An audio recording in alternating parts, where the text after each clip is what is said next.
Bismillahirrahmanirrahim. Assalamualaikum warahmatullahi wabarakatuh. Alhamdulillah wa syukurillah wassalatu wa ala alihi wa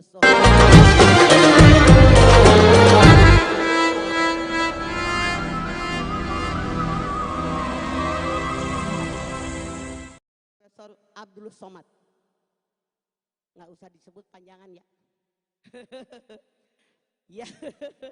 Yang saya hormati Bapak Pimpinan Pondok Pesantren Rapa Kiai Haji Muhammad Nasir Jen MA, yang saya hormati Kiai Haji Dr. Andes Ahmad Sanusi Azhari, yang saya hormati Kiai Haji Maksum Al-Hafidh, yang saya hormati Ustazah Nyai Ida Farida, yang saya hormati Bunda Lia dan rombongan, yang saya hormati para alim ulama, punten tidak saya absen kebanyakan. Yang saya hormati hadirin sekalian, pertama-tama mari kita panjatkan puji dan syukur kita kehadirat Allah Subhanahu wa taala yang telah memberikan nikmatnya buat kita semua. Nikmat iman, nikmat Islam, nikmat sehat walafiat, nikmat diberikannya umur yang panjang buat kita semua.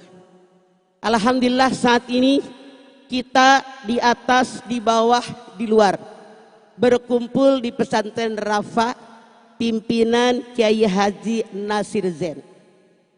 Bapak Ustadz Somad, saya atas nama pengajar rutin di Arafah ini mengucapkan terima kasih. Betapa banyaknya penggemar Anda. Anda lihat apalagi emak-emak noh. Atas bawah luar biasa. Kami dengan senang hati menyambut Bapak Ustadz kita yang selama ini mungkin kita lihatnya di YouTube doang, betul nggak? Survei membuktikan. Anda lihat muda, gagah, cerdas, energi, pinter. Semoga anak-anak kita yang dididik di pesantren Rapa ini bisa ngambil hikmah dari beliau. Mau apa mau? Oleh karena itu, yuk dengerin yang dia sampaikan. Camkan, semoga kita bisa terbawa dengan semangat beliau, kecerdasan beliau, kepandaian beliau. Karena di sini Pak Kiai Somad, kita ini di sini pengajiannya rutin, luar biasa. Ustazah Ida Farida dengan Kiai Nasir Jen ini mimpin pengajian ini beberapa kelurahan. Kalau Anda ikut pengajian rutin, ada yang nyanyi, ada yang salawatan, luar biasa. Ini pengajiannya tiap hari ada, malam juga ada. Insya Allah benar-benar dengan pesantren Rapa ini mencerdaskan bangsa. Dan ini harapan kita semua, semoga kader-kader dari pesantren Rapa ini benar-benar bisa mengikuti Anda. Amin ya rabbal alamin. Saya yakin Anda sudah nunggu apa yang akan beliau sampaikan. Kalau kelihatan saya mah bosan keseringan. Oleh karena itu sampai di sini sambutan saya. Hatur nuhun, terima kasih. Wassalamualaikum warahmatullahi wabarakatuh.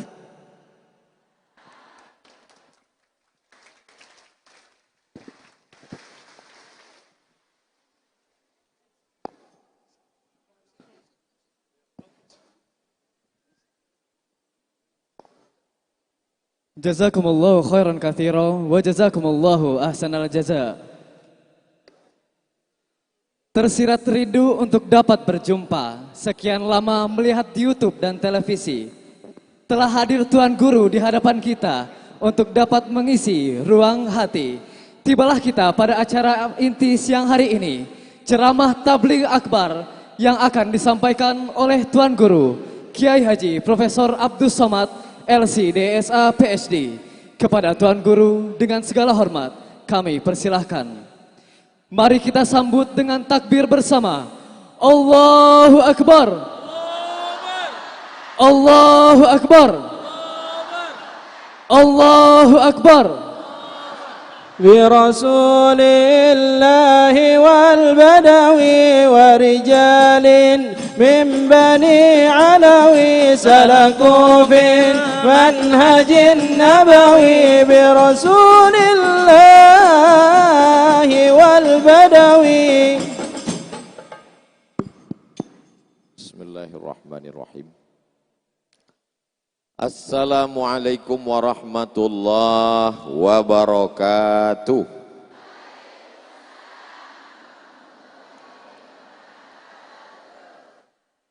Kalau Tuhan menangkap balam, mana cakepnya? Kalau Tuhan menangkap burung balam, jangan ditambat di tengah padang. Dari bunyi sambutan salam, sepertinya belum makan siang. Kaifa halukum? How are you today? Kumaha sadayana? Damang.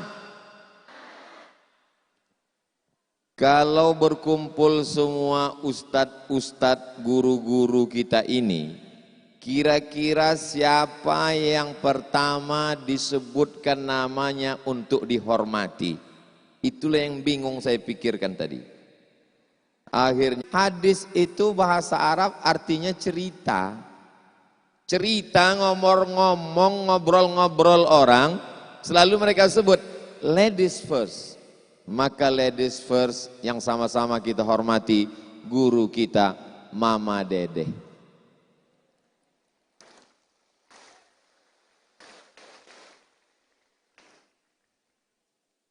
Memang enak sayur lodeh disajikan dalam bejana, mendengar pujian Mama Dede, hidung mengembang sebesar terowongan Mina.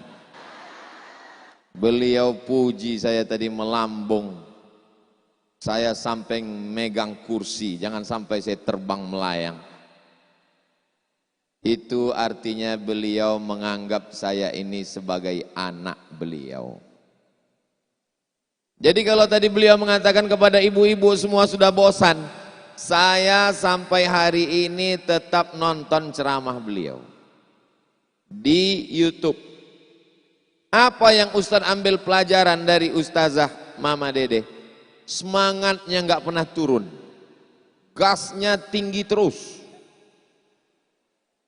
Apa yang Ustaz pikirkan kalau nonton ceramah Mama Dede? Yang saya pikirkan, kalau saya nanti seusia beliau masih bisa ceramah apa enggak? Doakan supaya bisa. Kelihatannya kurang setuju. Yang sama-sama kita hormati Kiai Haji Dr. Andes Ahmad Sanusi Azhari. Beliau masuk Gontor tahun 1959. Waktu itu Kiai Haji Muhammad Nasir Zain umur 1 tahun. Karena Kiai Nasir Zain lahir 1958. Hari ini bisa satu majelis.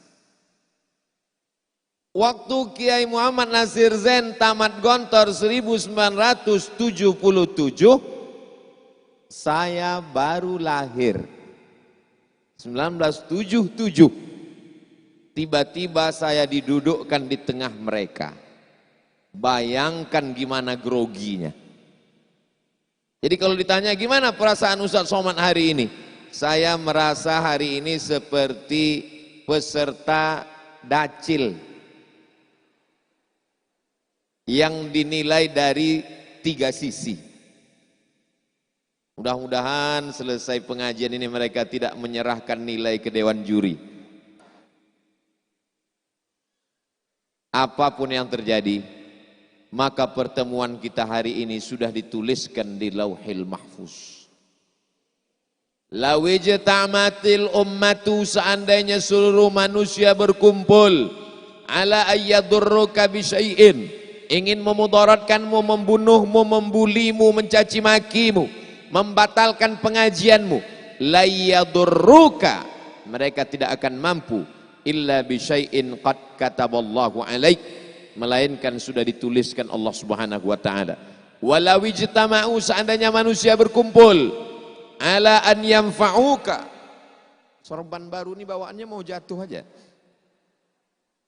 Seandainya mereka semuanya berkumpul ingin memberikan manfaat, menolongmu, mengundangmu, menghadirkanmu ke pesantren Rafah Al-Islami, kalau tidak ada setuju Allah, tidak akan terjadi. Itulah akidah, itulah keyakinan yang membuat kita tetap tegar, tetap kuat apapun yang terjadi. Ini keyakinan kita bawa sampai mati dalam husnul khatimah. La ilaha illallah Muhammadur Rasulullah. Kalau saya ketemu dengan orang itu sombong dengan saya nggak takut. Kenapa? Saya bisa 2 kali lebih sombong. Kalau ada orang jahat dengan saya nggak takut. Kenapa?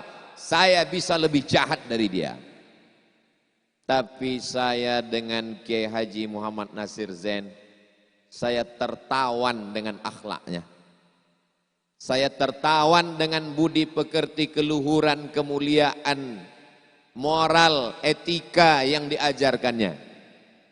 Beliau adalah guru saya dalam mata pelajaran akhlakul karimah.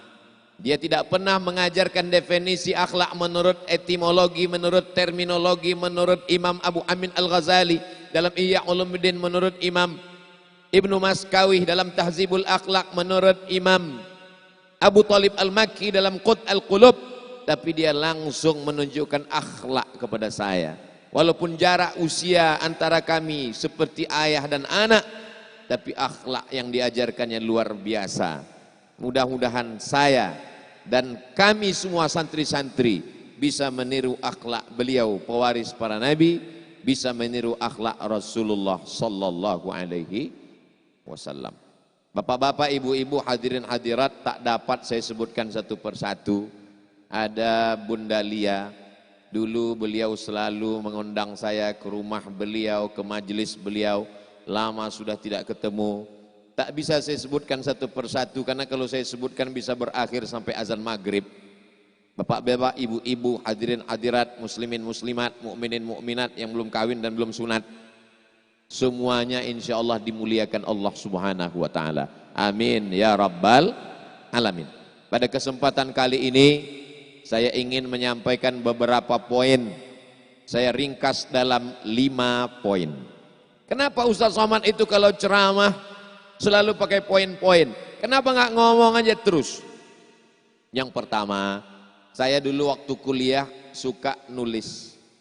Poin 1, poin 2, poin 3. Kalau di kelas dosen ngomong, saya buat poin. Ketika belajar di Al-Azhar, satu diktat mata kuliah mesti membaca, menghafal, meringkas. Maka saya buat jadi poin-poin. Jadi saya sudah terbiasa. Sampai kalau ngirim SMS ke istri saya pun pakai poin juga. Poin pertama, poin kedua, poin ketiga. Jadi sampai ceramah pun begitu. Saya ingin mengajar adik-adik supaya terbiasa berpikiran sistematis. Yang kedua, mengajar umat supaya mereka tahu. Kalau sudah sampai nanti poin yang keempat, oh berarti ceramah Ustaz Somad nggak lama lagi selesai. Karena banyak orang menjadikan ceramah ini sebagai pelengkap penderitaan. Di jalan macet, kena tilang polisi, di rumah tertekan istri, di kantor ditekan atasan, tahu-tahu ada pengajian pelengkap penderitaan. Maka dia tahu, oh ini penderitaan ini nggak lama lagi selesai. Orang kalau dengar ceramah Ustadz Kiai banyak nggak tahu selesainya kapan. Tapi kalau dengar ceramah Ustadz Somad, insya Allah dia tahu selesainya kapan. Berapa menit? 60 menit. Sesuai yang tertulis di botol air minum kita, 600 ml. Biasanya kalau saya tausiah, itu botol air minum mereknya dicopot, dilepas. Kita nggak mau ada iklan gratis. Tapi di pesantren Rafah Al-Islami justru dipajang, minumlah air gontor. Dari umat kembali ke umat. Dari pesantren kembali ke pesantren. Manfaatnya mengalir sampai hari kiamat insya Allah. Amin. Ustaz Somad ceramah kenapa pakai poin? Supaya anak-anak santri biasa membuat 1, 2, 3. Meringkas. Kenapa pakai poin? Supaya jamaah tahu ceramahnya selesainya kapan. Kenapa pakai poin? Supaya intel-intel mudah buat laporan. Jadi insya Allah siapapun yang mendengarkan ceramah Abdul Somad, baik niatnya mau ngambil pelajaran atau mau mengutip atau mau melihat atau mau buat laporan, insya Allah dapat hidayah. Amin ya Rabbal Alamin. Ketika saya bilang mudah-mudahan dapat hidayah, ada satu bapak-bapak diam aja. Pas temannya nanya, kamu tadi kok enggak bilang amin? Aku sudah dapat hidayah. Kok yakin? Nama istrinya Siti Hidayah. Bapak Ibu yang dimuliakan Allah Subhanahu wa taala, pelajaran yang pertama adalah tahun 1959 orang dari Bogor sudah mengirim anaknya ke Jawa Timur, Gontor Ponorogo. Nun jauh di sana. Hari ini jarak begitu dekat karena ada jalan tol, karena ada pesawat, bisa video call, bisa nelpon. Tapi tahun 1959, 18 tahun setelah itu baru Abdul Somad lahir, 1977. Ustadz memang umurnya berapa? Lahir 1977, sekarang 2022, ya sekitar 25-26 lah. Bayangkan, di zaman itu ada orang tua yang rela melepas anaknya belajar ke Jawa Timur. Begitu jauhnya. Apa yang mereka dapatkan hari ini? Dimuliakan, dihormati. Di atas lantai ada pentas, di atas pentas ada karpet, di ada karpet ada kursi, didudukkan di atas, dimuliakan. Kalau mau anak-anak kita mulia, setelah kita menghadap Allah, setelah kita tidak lagi ada di atas tanah, caranya adalah relakan dia menuntut ilmu sejauh mata memandang. Ibu-ibu siap melepas anaknya? Kenapa Ustadz nanya ibu? Kenapa enggak nanya bapak? Karena yang mengandung 9 bulan 10 hari ibu. Ibu mengandung masih 9 bulan 10 hari. Alhamdulillah. Di tempat lain sekarang tinggal 4 bulan. Katanya diskon. Pas ditanya kok cepat banget? Ustadz ini edisi minimalis. Menyusukan anak 2 tahun, melahirkannya meregang nyawa, sehingga untuk melepasnya jauh rindu, tidur tidak lelap, makan tidak kenyang, siang dan malam terbayang-bayang. Tapi kalau dilepas ke pesantren Rafah Al-Islami, insya Allah 20-30 tahun akan datang, dia dimuliakan oleh makhluk-makhluk di bumi, didoakan oleh makhluk-makhluk di langit. Bukan kata Abdul Somad. Lihat dalam kitab Sunan Ibni Majah, yastaghfir lahu man fis samawati wal ard. Makhluk yang ada di langit, makhluk yang ada di bumi memintakan ampun untuk dia. Hattal hutu fil bahri, ikan-ikan dalam lautan, wan namlatu fi juhriha, semut-semut dalam sarang lubang kayu memintakan ampun untuk dia. Siapa dia? Muallimun nas al khair, orang yang mengajarkan kebaikan. Lepaslah anak ke pondok pesantren. Yang sudah memasukkan anaknya ke pesantren, alhamdulillah. Yang masih ragu-ragu mendengar tausiah Abdul Somad, insya Allah. Yang sudah saya kasih tahu tetap enggak mau juga, innalillah. Narkoba, ganja, sabu-sabu, morfin, saya mau sebutkan semua, khawatir nanti ibu takutnya jangan-jangan Ustadz Somad hafal karena dia makai juga. Belum lagi kenakalan internet, liberalisme, sekularisme, komunisme, agnostik, ateis. Belum lagi aliran-aliran yang lama, Mu'tazilah, Khawarij, Murji'ah, Qadariyah, Khalqil Quran, Mulhid, merusak kepala anak kita. Tidak ada yang bisa menyelamatkan anak kita. Benteng terakhir pertahanan adalah pondok pesantren. Saya ke pesantren Al-Muqaddasah, didirikan oleh Kiai Haji Hasan Abdullah Sahal, melihat anak-anak SD. Ustazah Fatimah tamat dari pesantren Al-Muqaddasah. SD, anak-anak SD sudah belajar di sana. Kalau di tempat banyak pesantren SMP, tamat SD 12 tahun, 13 tahun, anak SD. Jadi begitu pulang saya bisikkan, nanti anak kita Sami Ahmad Mesbahi Ibadillah tamat TK, kita kirim ke Ponorogo, ke Muqaddasah. Kata ustazah, nanti ajalah taman SD, SMP aja. Padahal saya pun sebetulnya mancing-mancing aja. Artinya apa? Memang berat bagi seorang ibu untuk melepas anak. Beda sama bapak. Karena ibu itu, anak itu adalah fotokopi dirinya. Berada di dalam dirinya. Dirinya yang membelah menjadi dua. Akhirnya anak itu muncul keluar. Makanya ketika Nabi ditanya, ya Rasulullah, man ahaqqun nas bi husni suhbati? Siapa orang yang paling layak mendapatkan baktiku? Kata Nabi, ummuka, ibumu. Thumma man? Siapa lagi? Ummuka, ibumu. Thumma man? Siapa lagi? Ummuka, ibumu. Ibumu, ibumu, ibumu. Kalau ada di antara bapak yang ingin dapat tiga ini, boleh pulang dari sini, coba-coba mengandung, coba-coba melahirkan, coba-coba menyusukan. Mana bisa Pak Ustadz, kami kan laki-laki, mudah aja. Pulang dari sini, beli air kelapa, bilang sama tukang jual kelapa, jangan dibelah, jangan dibuang airnya, beli bulat-bulat, ikat di perut 9 bulan 10 hari. Pulang dari sini, pergi ke tempat jual mangga, telan itu mangga bulat-bulat, keluarkan bulat-bulat. Kalau mau praktek menyusukan anak, pulang dari sini, cari bayi yang masih kecil, coba susukan, pasti dia nggak mau. Kok Ustadz tahu? Saya udah ngetes anak saya, dia nggak mau. Betapa kita ini bukan apa-apa dan bukan siapa-siapa. Jadi kalau ada orang mengatakan kampak itu tajam, kampak memang tajam, bisa motong batang kelapa, tapi belum tentu bisa mencukur kumis.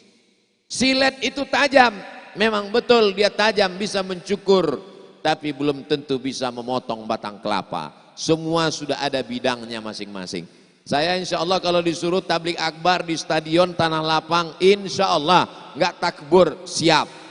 Tapi kalau disuruh mendidik anak TK, 10 jari saya angkat, 11 sama kepala. Mohon ampun.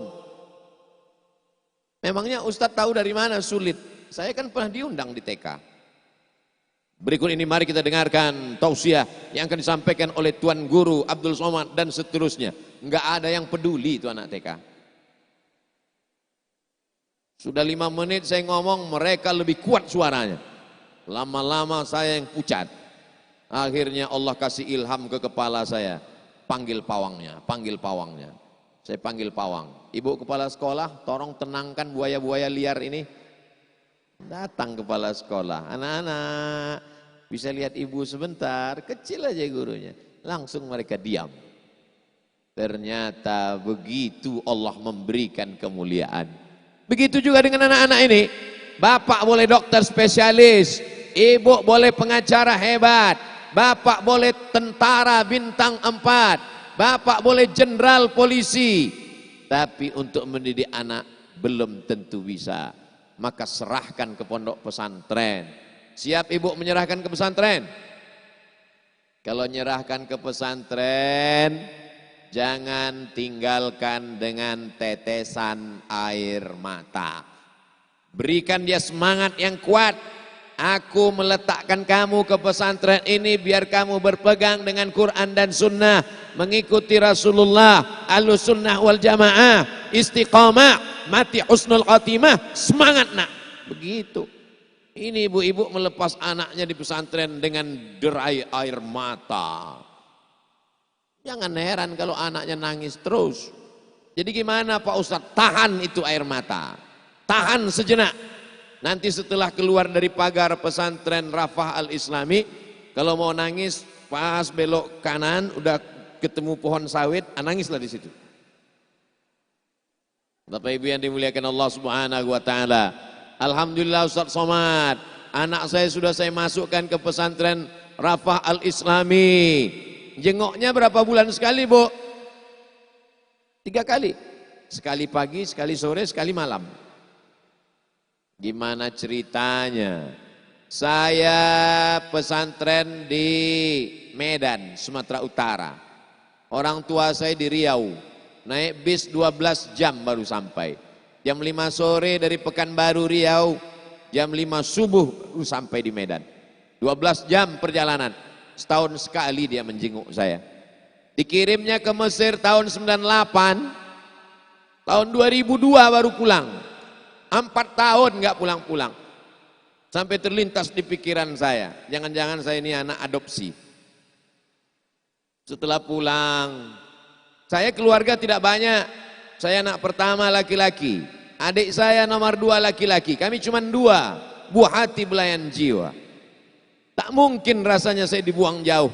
Tapi untuk menghilangkan penasaran saya tanya, Mak, tidak rindu dengan aku 4 tahun di Mesir, pesantren, dikirim lagi jauh ke Afrika Utara, ke Kairo sana. Rindu, kata dia. Lalu kenapa aku mesti sekolah jauh? Karena kalau kau dekat dengan aku nanti kau jadi hantu. Aku ingin kau berhasil dunia akhirat. Selama aku di sana, Mak nggak ada rindu dengan aku. Rindu. Bagaimana cara menghilangkan rindu? Ku cari anak tetangga yang hitam macam kau. Ku belikan dia baju baru. Ku kasih dia duit. Ku usap kepalanya. Ku cium dia. Nanti kalau kau punya anak baru kau tahu.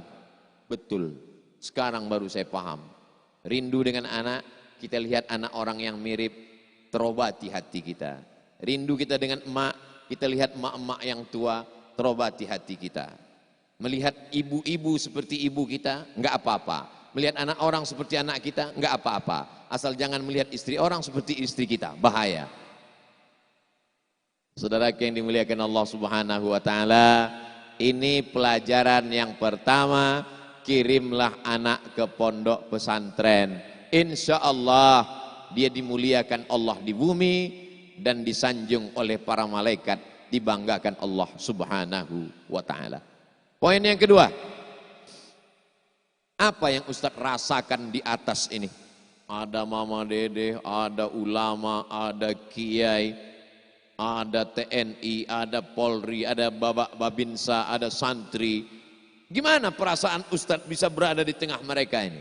Satu kata berapa kata? Satu kata Ustadz, panas.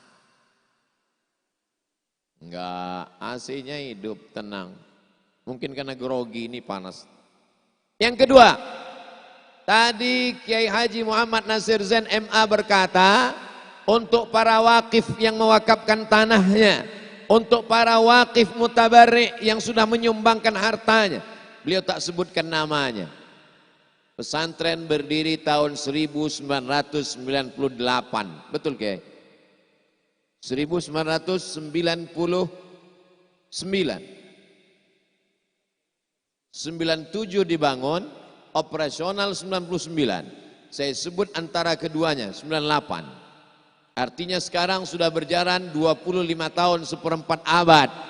Tanpa disebutkan nama mereka, pahala mengalir ke kubur mereka 24 jam. Yang mewakafkan tanah, anak-anak dari mulai sholat subuh, sebelum subuh tahajud, habis subuh baca Quran, belajar di kelas, zuhur berjamaah. Dilanjutkan dengan asar, pengajian. Dari maghrib ke isya ngulang pelajaran. Jam 10 malam baru boleh nyentuh kasur. Maka selama 24 jam itu, pahalanya mengalir kepada mereka yang mewakafkan semua sehingga berdirinya pondok pesantren. Jadi siapa yang punya uang banyak, bangun rumah megah, mewah, cantik, keramiknya luar biasa, sampai-sampai tamu yang datang semuanya ngangkat kain sarung, disangkanya air basah. Ada air terjun di ruang tamu. Semua tamu yang masuk datang berdecak kagum seperti melihat kucing Anggora. Ingat, begitu kau mati menghadap Allah Subhanahu wa taala, tidak ada sejengkal pun di kamar rumah itu yang siap menampungmu. tempatmu hanya tinggal 3 huruf, TPU, Taman Pemakaman Umum. Sebelum ke TPU tempatmu juga 3 huruf, ICU, I see you, you don't see me. Aku bisa melihat kamu dan kamu tidak bisa melihat aku. Apa yang disombongkan? Apa yang diangkuhkan? Hari ini pakai baju baru, luar biasa, warnanya berkilap cahaya. Tapi kemudian sampai masanya baju itu dilepas, diganti dengan kain kafan. Jangankan dijahit, jangankan pakai pernak-pernik, disobek bukan dengan gunting, tapi digigit kerak. Makanya nanti malam kalau masih terbangun, alhamdulillahilladzi ahyana ba'dama amatana wa ilaihin nusur. Bangun nanti malam, buka mata, ternyata TV masih hidup. Oh, ternyata niat nonton TV, rupanya ditonton TV. Buka mata nanti malam, tangan masih megang handphone. Oh, niat meriksa handphone, rupanya handphone tidak bisa terbuka. Sampai nanti malam terbangun terjaga, pegang ujung kain, masih ada jahitannya. Alhamdulillah. Sampai masanya nanti terbangun tengah malam gelap gulita, pegang ujung kain, sudah berbulu karena tidak dijahit. Dia adalah kain kafan yang disobek. Saat mata dibuka, pandang ke atas gelap gulita, terdengar suara marrabbuka.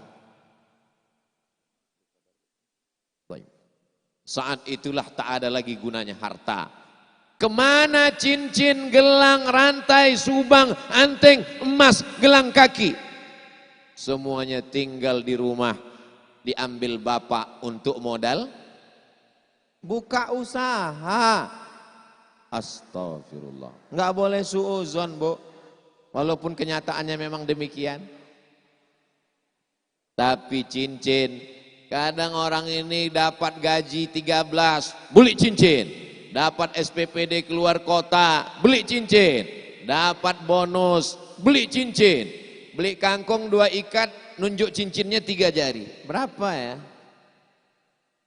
Sampai masanya mati menghadap Allah, semuanya tinggal. Lama hidup banyak dirasa, jauh berjalan banyak dilihat. Lama jadi ustadz banyak yang curhat. Ustadz Somad, kakak kami dulu kalau beli apa-apa duitnya disimpan, makannya ditahan, selera kerongkongan dicekik, saking kan mau menyimpan uang. Setelah uangnya terkumpul dibelikan emas, emasnya 1 kobokan cuci tangan Pak Ustadz. Saya sendiri melihat, sekarang hilang Pak Ustadz.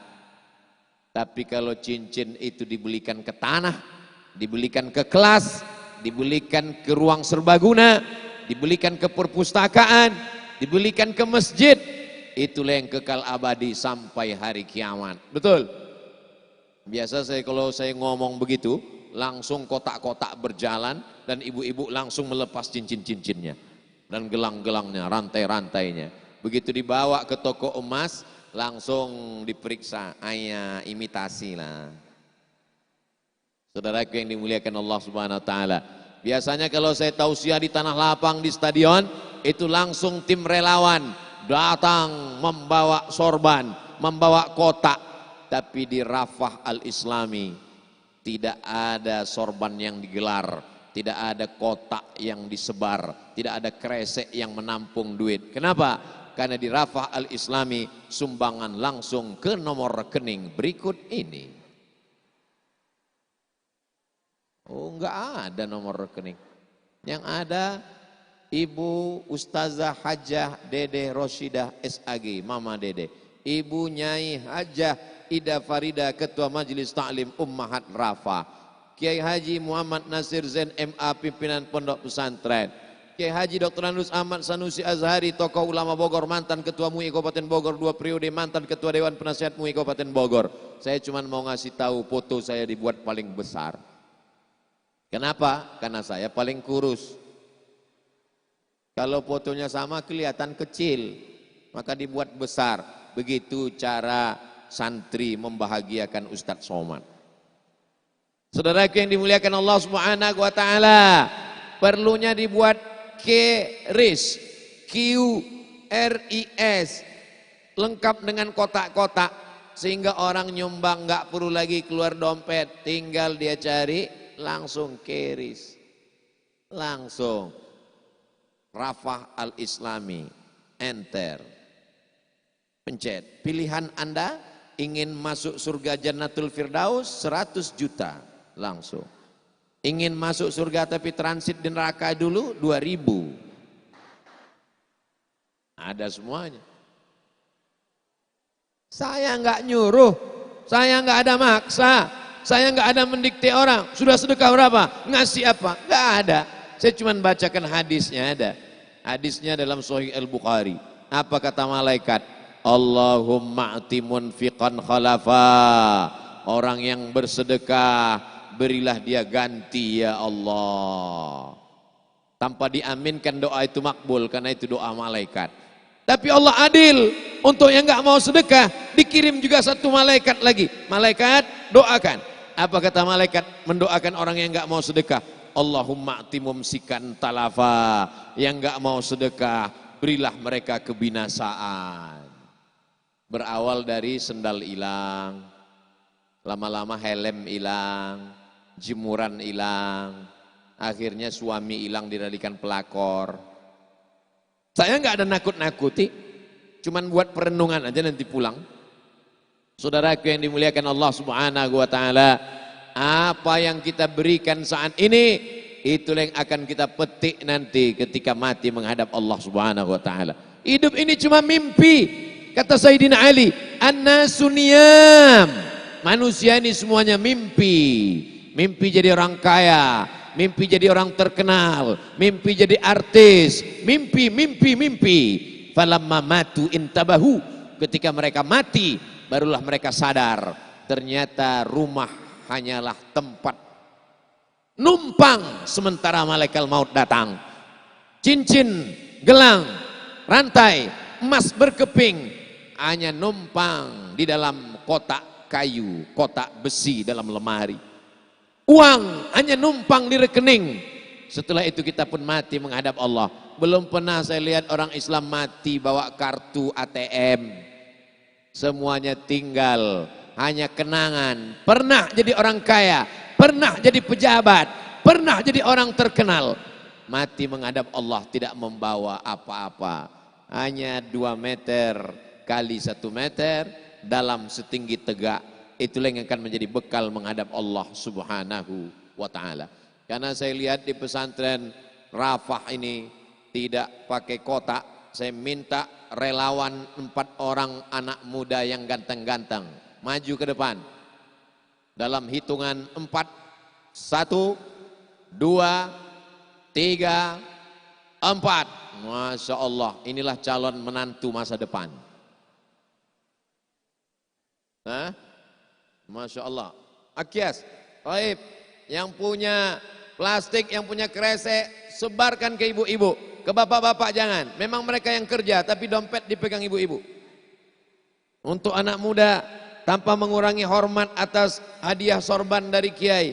Nanti setelah uangnya terkumpul dalam sorban, sorbannya tolong kembalikan. Bawa ke ibu-ibu sana, biar mereka isi. Ada yang mau ngasih gelang, rantai, kartu ATM, dompet, semuanya mereka isi. Sallallahu ala Muhammad, sallallahu alaihi wasallam, sallallahu ala Muhammad, sallallahu alaihi wasallam. Ya Nabi, salam alaika. Ya Rasul, salam alaika. Ya Habibi, salam alaika. Salawatullah alaika. Kenapa Ustadz Somad tiba-tiba bersolawat? Karena biasanya hati itu gelisah, risau. Itu cara menenangkannya dengan solawat. Tadi tenang waktu Ustadz Somad ceramah. Tapi begitu kresek, kantong turun, itu jantung mulai nggak normal. Nah, itu cara menenangkannya dengan selawat. Saya beritahu, itu warna kresek bukan menunjukkan warna isinya. Jangan mentang-mentang kreseknya hijau 20.000, yang kreseknya biru 50, bukan. Khawatirnya nanti ada kresek abu-abu isinya 2.000. Jamaah yang dimuliakan Allah Subhanahu wa taala. Saya menolong pesantren, salah. Saya nolong masjid, salah. Saya nolong santri, salah. Karena mereka adalah hamba pilihan Allah. Kita sedang menolong diri kita sendiri. Kalau kita tolong diri kita sendiri, maka ketika kita berikan uang, uang itu dibelikan tanah, tanah itu didirikan kelas, di atas tanah didirikan pesantren, di atas tanah dibelikan batu bata, semen. Sesungguhnya itulah yang kekal abadi sampai hari kiamat, mengalir ke makam kita. Anak yang kita besarkan lupa, harta yang kita tinggalkan dijual, mobil yang kita tinggalkan pasti diambil dialer, karena cuman baru bayar DP, ansurannya belum. Bunyi klaksonnya pun kredit. Tapi ada yang kekal abadi, itulah dia kresek-kresek yang akan kita bawa menghadap Allah Subhanahu wa taala. Ustadz Somad nebar sorban kresek untuk bangun pesantren dia di Riau. Enggak, itu bukan cara Abdul Somad. Abdul Somad ceramah di Papua untuk pesantren di Papua. Abdul Somad ceramah di Sulawesi untuk pesantren yang ada di Sulawesi. Abdul Somad tausiah di Rafah Al-Islami, tidak dibawa ke Pekanbaru Riau. Jamaah yang dimuliakan Allah Subhanahu wa taala. Hidup ini cuma makan pakai, kata ibu saya. Apa kata beliau? Kau mau kaya, kau mau punya jabatan, kau mau dikenal orang, kau mau termasyhur, hidupmu cuma makan pakai. Dimakan busuk, dipakai lapuk. Sekaya-kayanya orang pakai baju paling 3 lapis. Lapis pertama singlet, lapis kedua koko, lapis ketiga sorban. Kalau ada yang pakai baju sampai 4 lapis itu bukan kaya, itu demam. Sebanyak-banyak makan nambu paling cuma 2 kali. Ustaz Abdul Somad, kata Pak Kiai, tambah Ustaz. Saya Masya Allah tabarakallah, ada kambingnya, ada nasi kebulinya, ada nasi putihnya, ada baksonya. Enggak usahlah saya ceritakan, nanti air liur menetes. Makan paling banyak nambu 2 kali. Kalau sampai ada nambu sampai 5 kali, itu bukan orang kaya. Itu orang yang ususnya bocor.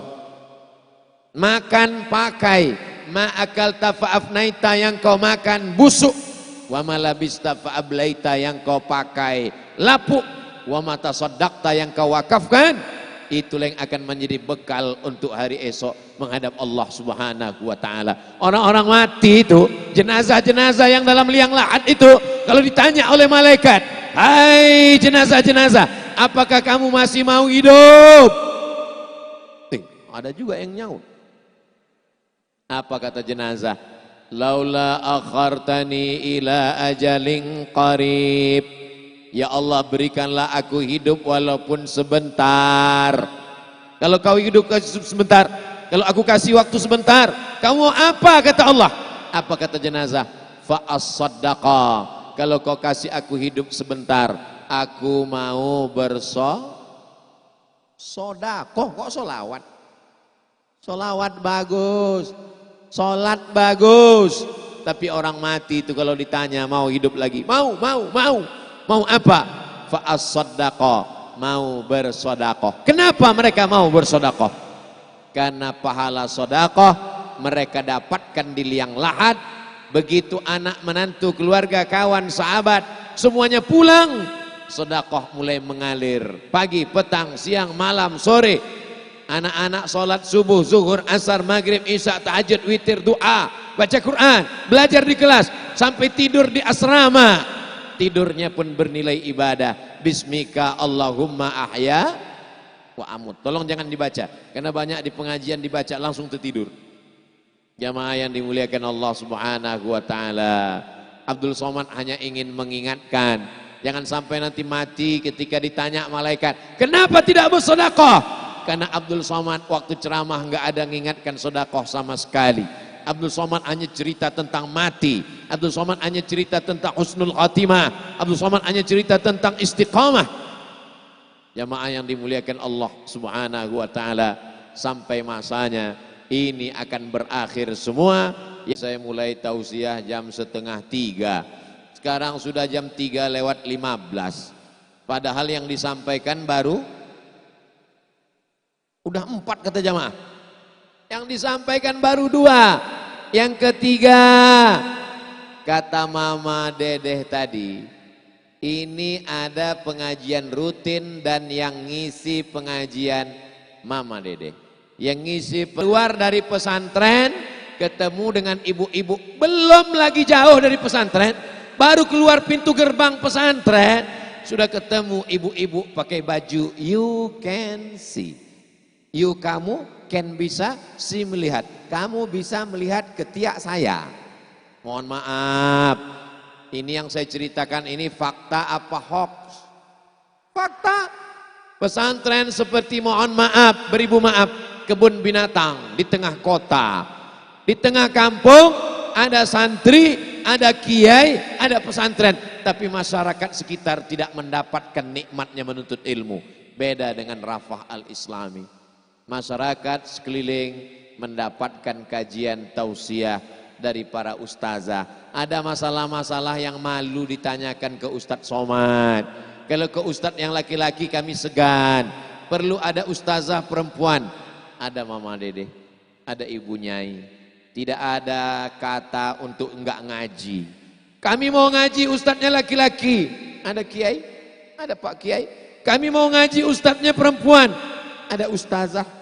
Kami mau ngaji ganti-ganti, ya, diganti-ganti, tapi tetap dengan 3 kajian utama.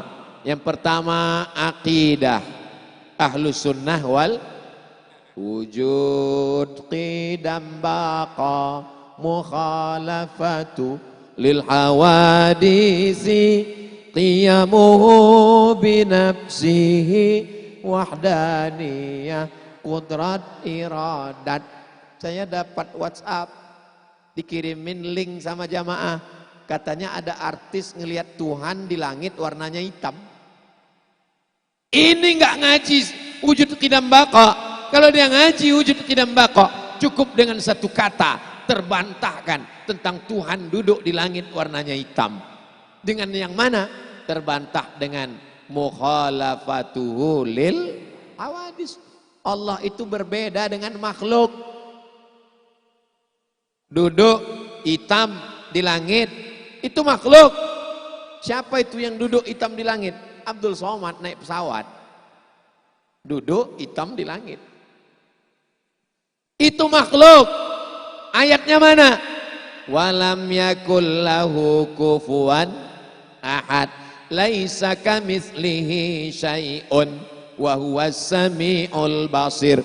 Kita enggak hafal ayatnya karena kita enggak hafizah. Jadi cara yang mudah sistematis disusun ulama. Wujud, qidam, baqa, mukhalafatul awadisi, qiyamuhu binafsihi, wadaniyah, qudrat, iradat, ilmun, hayat, sama, basar, kalam. Jadi ulama menyusun itu secara sistematis berdasarkan Quran dan Sunnah. 3 kajian enggak boleh tinggal. Pertama akidah, yang kedua akhlak. Nggak ada gunanya ilmunya banyak kalau tidak berakhlak.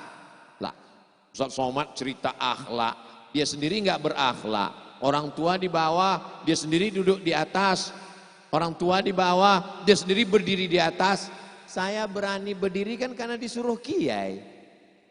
Ngelawan kiai yang nggak boleh. Kalau disuruh kiai, saya maunya di sana pakai mimbar. Kata kiai di tengah. Kenapa disuruh di tengah? Biar supaya backgroundnya mantap. Ini kan direkam. Nanti masuk ke dalam channel Ustadz Abdul Somad Official. Subscribe, like, share, and comment. Kalau di samping kurang bagus, di tengah bagus. Saudara yang dimuliakan Allah Subhanahu wa ta'ala. Tapi di atas ini kan sementara. Nanti kalau jamnya sudah berakhir semua akan turun ke bawah. Andai acara udah selesai, Abdul Somad tetap juga di atas, panitia akan naik ke atas bisik, Ustadz acaranya udah selesai, game is over, semua akan berakhir, semua akan selesai, semua akan bubar, yang gak berakhir itu cuma hubungan kita. Sampai ke surga Jannatul Firdaus. Jamaah yang dimuliakan Allah Subhanahu wa Ta'ala. Jadi poin yang ketiga yang ingin disampaikan adalah ngaji. Dari mulai pesantren ini berdiri sejak sekarang kami ngaji. Udah 1/4 abad Ustadz. Jadi ngaji ini sampai kapan? 2. Yang pertama sampai setan pensiun. Yang gak sabar ngaji terus. Kapan kami berhenti ngaji? Tenang. Malaikat maut sudah di jalan. Nanti kalau udah mati nggak usah ngaji lagi. Bapak-bapak, ibu-ibu yang rutin kajian di Rafah Al-Islami, yang bosan ngaji, tenang. Nanti kalau udah mati jangan datang ngaji. Karena kalau sudah mati ibu datang semua pada kabur. Hadiri tablik akbar yang akan diisi oleh almarhum Abdul Somad. Nggak ada yang datang. Mumpung masih bisa jalan, mumpung masih nyawa di kandung badan, ngajilah. Man salaka tariqan, siapa yang melewati suatu jalan, yaltamisu fihi ilman, di jalan itu dia cari ilmu, sahalallahu lahu bihi tariqan ilal jannah, dimudahkan Allah jalannya menuju surga. Hati risau, gundah gulana, galau, cemas. Majtama'a qaumun, sekelompok orang berkumpul, yatsluna kitab Allah, yang dibaca ayat-ayat Allah, wa yatadarasunahu fima bainahum, mengkaji isinya. 3 yang kita lakukan, ngumpul, baca ayat Allah, ngaji. Nazalat alaihimus sakinah, turun ketenangan. Turun ketenangan. Ibu bapak percaya kalau ngaji turun ketenangan? Yang enggak percaya, lihat orang yang tertidur waktu pengajian. Itu tanda hatinya tenang. Makanya saya enggak pernah marah kalau ada jamaah tidur, marah, enggak. Itu menunjukkan bahwa ngajinya sudah masuk ke hati. Buktinya apa? Orang Amerika, rumahnya mewah, mobilnya mahal, uangnya banyak, enggak bisa tidur, kena penyakit insomnia, malah pergi ke rumah sakit beli obat pil tidur, biar bisa tidur. Kita begitu ngelihat ustazah datang langsung nguap. Hidup ini sulit Ustadz, susah Ustadz, nggak nampak jalan. Hidup ini payah Ustadz. Apa pesan Mama Dede? Insya Allah, insya Allah, insya Allah ada solusinya. Saya kalau ditanya sama jamaah, Ustadz gimana nih masalah ini? Kebetulan ada gambar dikirim orang ke saya, gambar mama gini, di bawah ada insya Allah ada solusinya. Saya kirim aja itu. Selesai masalah. Ustadz tahu dari mana masalah selesai? Dia nggak nanya lagi. Saudaraku yang dimuliakan Allah, wa may yattaqillah, siapa yang takwa kepada Allah, yaj'al lahu makhraja, diberikan Allah jalan keluar, wa yarzuqhu min haitsu la yahtasib, diberikan rezeki dari jalan yang tak disangka-sangka. Wa may yatawakkal 'alallah, siapa yang bertawakal kepada Allah, fahuwa hasbuh, maka Allah cukup, Allah sebagai penolongnya. Hasbunallah wa ni'mal wakil, ni'mal maula wa ni'man nasir, wala haula wala quwata. Habis. Puncak dari kaji adalah ketulusan akidah, kemurnian keyakinan tauhid, serahkan semuanya kepada Allah. La haula wala quwata illa billah. Dalam kurung syarat dan ketentuan berlaku. Maksudnya usaha dulu. Saya nggak mau gara-gara pengajian ini besok suami-suaminya yang nonton streaming sekarang walaupun nggak hadir, besok pagi dibangunkan sama istrinya, mas kerja. Kata suaminya, la haula wala quwata illa billah. Ini dengar ceramahnya pasti nggak full ini, paket 2 giganya nggak ada ini. Kalau full dia dengar ceramah, La haula wala quwata illa billah itu setelah usaha dan ikhtiar. Itulah ahlus sunnah wal akhlaknya baik, akidahnya benar, tapi sholatnya nggak sah. Kok bisa sholatnya nggak sah?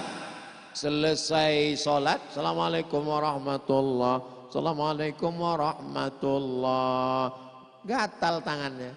Begitu dilihat kulit ikan emas. Ternyata tadi motong ikan, bersihin, kulitnya lompat, muncrat, nempel ke kulit. Sisik ikan, nempel ke kulit sebesar ujung kelingking. Ternyata ada anggota wudhu yang tidak terkena wudhu. Apakah wudhunya sah? Tidak sah. Kalau wudhunya tidak sah, apakah sholatnya sah? Benar pun akidahmu, baik pun akhlakmu, sholatmu tidak diterima. Karena sholat itu ada rukun, ada syarat, ada wajib, ada sunat muakkad, ada makruhat, ada masnunah. Maka dia mesti belajar 3. Iman, Islam, ihsan. Iman, akidah. Islam, syariah, fikih. Ihsan, akhlak kepada Allah Subhanahu wa taala. Akhlak kepada orang tua, akhlak kepada para alim dan ulama. Mudah-mudahan 3-tiganya dapat melalui kajian-kajian untuk masyarakat yang dibuat khusus di Rafah Al-Islami insyaallah. Amin. Yang keempat, saudara kandung satu perut, satu ibu, satu bapak, kembar, sama, satu perut, bisa kelahi ke atas dunia. Satu kampung, satu pondok, satu pesantren, satu angkatan, bisa nggak cocok? Bagaimana kami bertiga lintas generasi bisa bersama? Apa yang mengeratkan Ustadz Abdul Somad dengan Kiai, dengan Ustadz, dengan para alim ulama? Mudah-mudahan yang menyatukan kita la ilaha illallah Muhammadur Rasulullah sallallahu alaihi wasallam. Datang seorang berkulit hitam memeluk Nabi erat-erat. Kenapa kau peluk aku? Nanti di akhirat aku belum tentu yakin akan bersamamu ya Rasulullah. Daripada di akhirat belum tentu ketemu, lebih baik aku peluk engkau di dunia ini. Kata Nabi, almar'u ma'aman ahab. Orang akan bersama dengan siapa yang dia cintai. Cinta kita bukan karena politik, cinta kita bukan karena harta, cinta kita bukan karena jabatan, cinta kita bukan karena kepentingan, tapi karena Allah dan karena Rasulullah. Mudah-mudahan dengan cinta kasih sayang itu kita akan bersama di surga Jannatul Firdaus. Ma'an nabiyyin, bersama para nabi, wasiddiqin, orang yang benar, wasyuhada, orang yang mati syahid, wassalihin, orang-orang yang soleh. Makanya kita selalu meminta wa alhiqna bis salihin, satukan kami bersama orang-orang yang soleh. Kalau ibu-ibu majelis pengajian Rafah Islami nanti masuk surga, maka tidak melihat Ustadz Somad di sana, mau nyari Ustadz Somad, carilah Ustadz Somad sudah nunggu di ruang VVIP. Amin. Ustadz Somad bukan sombong, dia mau minta doa kan. Orang beriman ketika dia masuk surga, dia nggak egois. Dia tanya malaikat, jamaah kami dulu yang selalu nongkrong dengan kami, yang ngaji dengan kami mana? Kata malaikat, dia masuk surga juga. Kok nggak ada sekarang? Dia transit dulu. Makanya kita minta 7 kali. Allahumma ajirna minan nar, Allahumma ajirna minan nar, Allahumma ajirna minan nar, Allahumma ajirna minan nar, Allahumma ajirna minan nar, Allahumma ajirna minan nar, Allahumma ajirna minan nar. Habis sholat subuh, habis sholat maghrib, mau tidur malam. Rabbana atina fid dunya hasanah wa fil akhirati hasanah wa qina.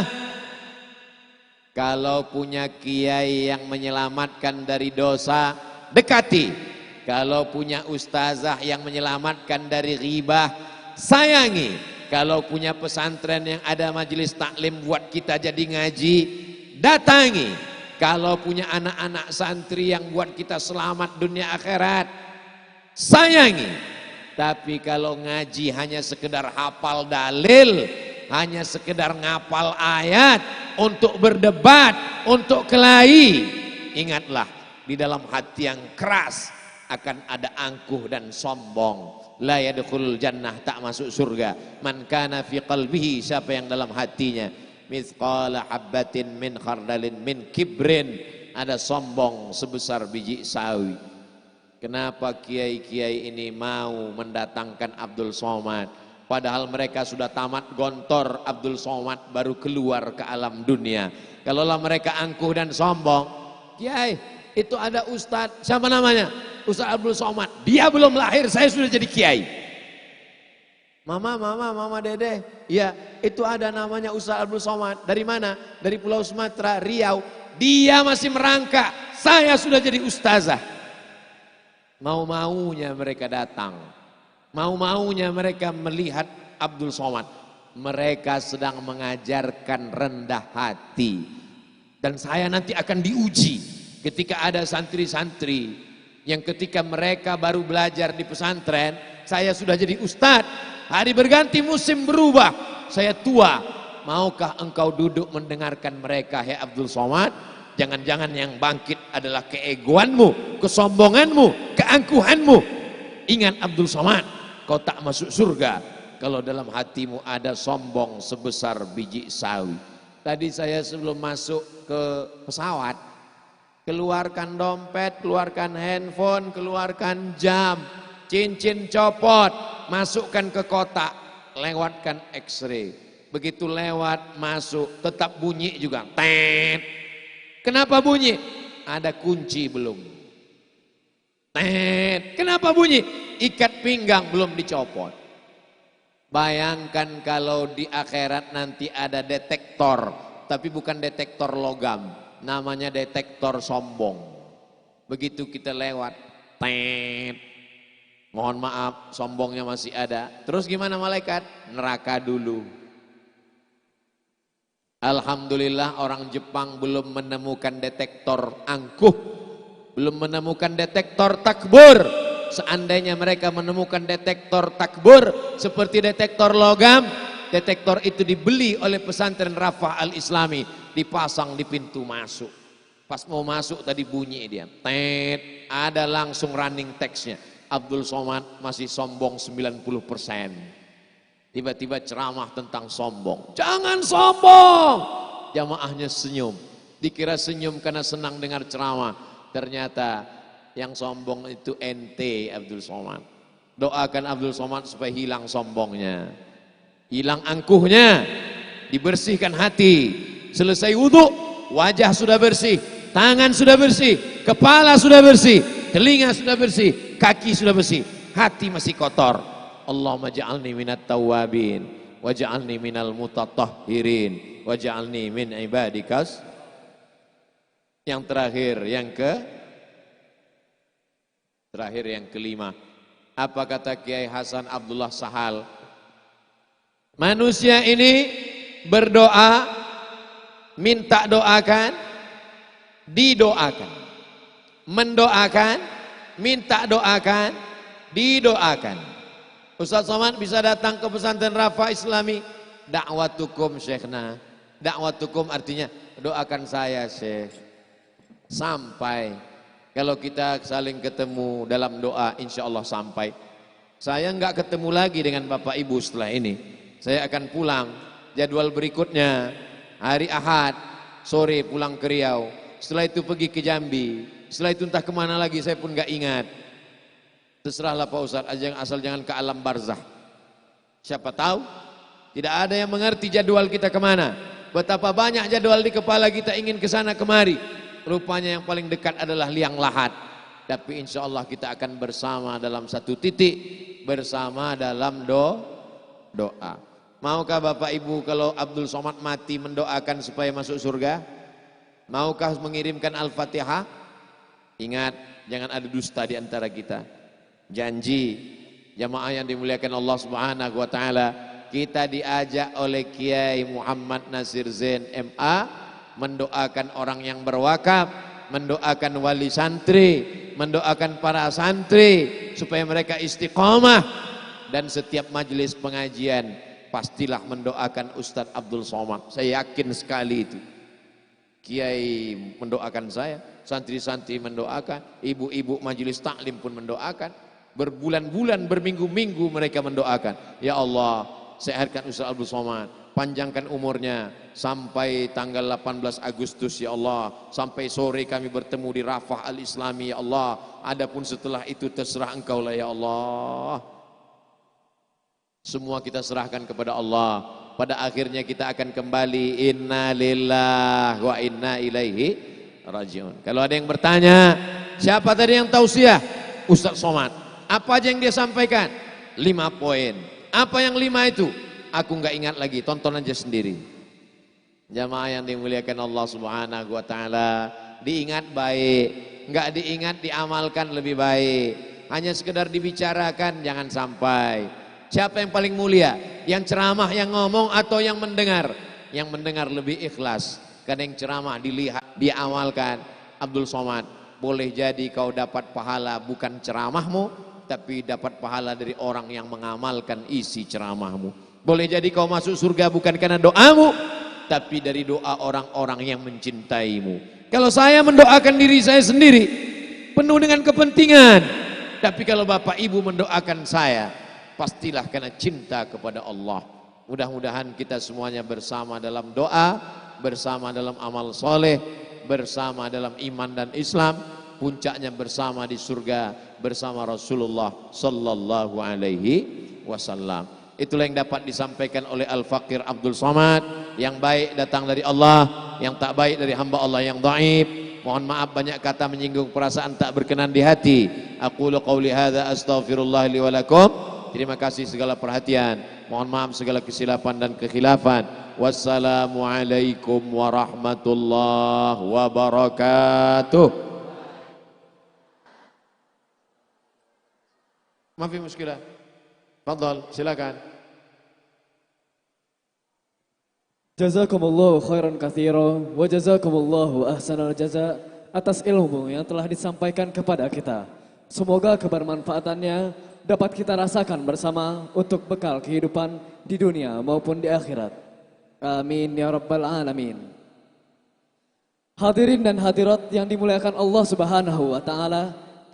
Biasanya ada gula, ada semut, pun ada madu, ada lebah. Belum lengkap ceramah Ustadz Abdul Somad tanpa adanya sesi tanya jawab. Sebelumnya sudah kami kumpulkan pertanyaan-pertanyaan dari jamaah tabligh akbar, maka kami saring menjadi 3 pertanyaan. Maka kepada apa pendapat Ustadz tentang Ustadz tapi dukun? Dukun bukan Ustadz. Kalau dia Ustadz pasti melarang orang ke dukun. Jadi penggunaan kata Ustadz ini di Indonesia salah. Saya dulu nggak pakai titel-titel itu Kiai. Mama mohon maaf ditulis panjang-panjang itu. Saya dulu ketika baru pulang hanya ditulis Ustadz Abdul Somad aja, nggak ada pakai titel. Sampai akhirnya ada satu koran. Koran itu di halaman belakang banyak sekali Ustadz, tapi jual obat kuat, jual minyak lintah, jual pesugihan. Jadi saya khawatir nanti saya diundang untuk ngasih pelet, untuk nyari benda keramat. Karena mereka tidak bisa membedakan mana Ustadz, mana dukun, mana kiai yang benar, mana kiai KW. Bajunya kiai isinya klinik. Maka itulah asal muasal ditulis titel-titel itu. Nah, mohon maaf. Nah, ini tentang masalah dukun. Jangan bilang orang pintar. Jangan panggil dia kiai. Jangan panggil dia ustadz. Panggil dia dukun pengikut setan. Man ata kahinan, siapa yang datang ke dukun. Fasaddaqahu bima yaqul. Percaya pada ucapan dukun. Falam tuqbal lahu salatun arba'ina lailah. Tidak diterima salatnya 40 hari 40 malam. Man ata kahinan, siapa yang datang ke dukun, fasaddaqahu bima yaqul, percaya pada ucapan dukun, faqad kafara bima unzila ala Muhammad, maka kafirlah dia terhadap Al-Qur'an yang diturunkan kepada Nabi Muhammad sallallahu alaihi wasallam. Yang sudah pernah ke dukun, bertaubat, mandi taubat, salat sunat taubat, jangan datang lagi. Taubat nasuha. Dukun-dukun segera bertaubat, tutup kios dukunnya, Dulu kita datang ke dukun, sekarang dukunnya yang datang. Ketik rek spasi dukun, kirim ke 9090. Mudah-mudahan bangsa Indonesia, umat Islam sedunia diselamatkan dari dukun. Bagaimana hukumnya meminjam uang di bank keliling untuk kebutuhan sehari-hari? Riba. Pinjam 100 bayar 120.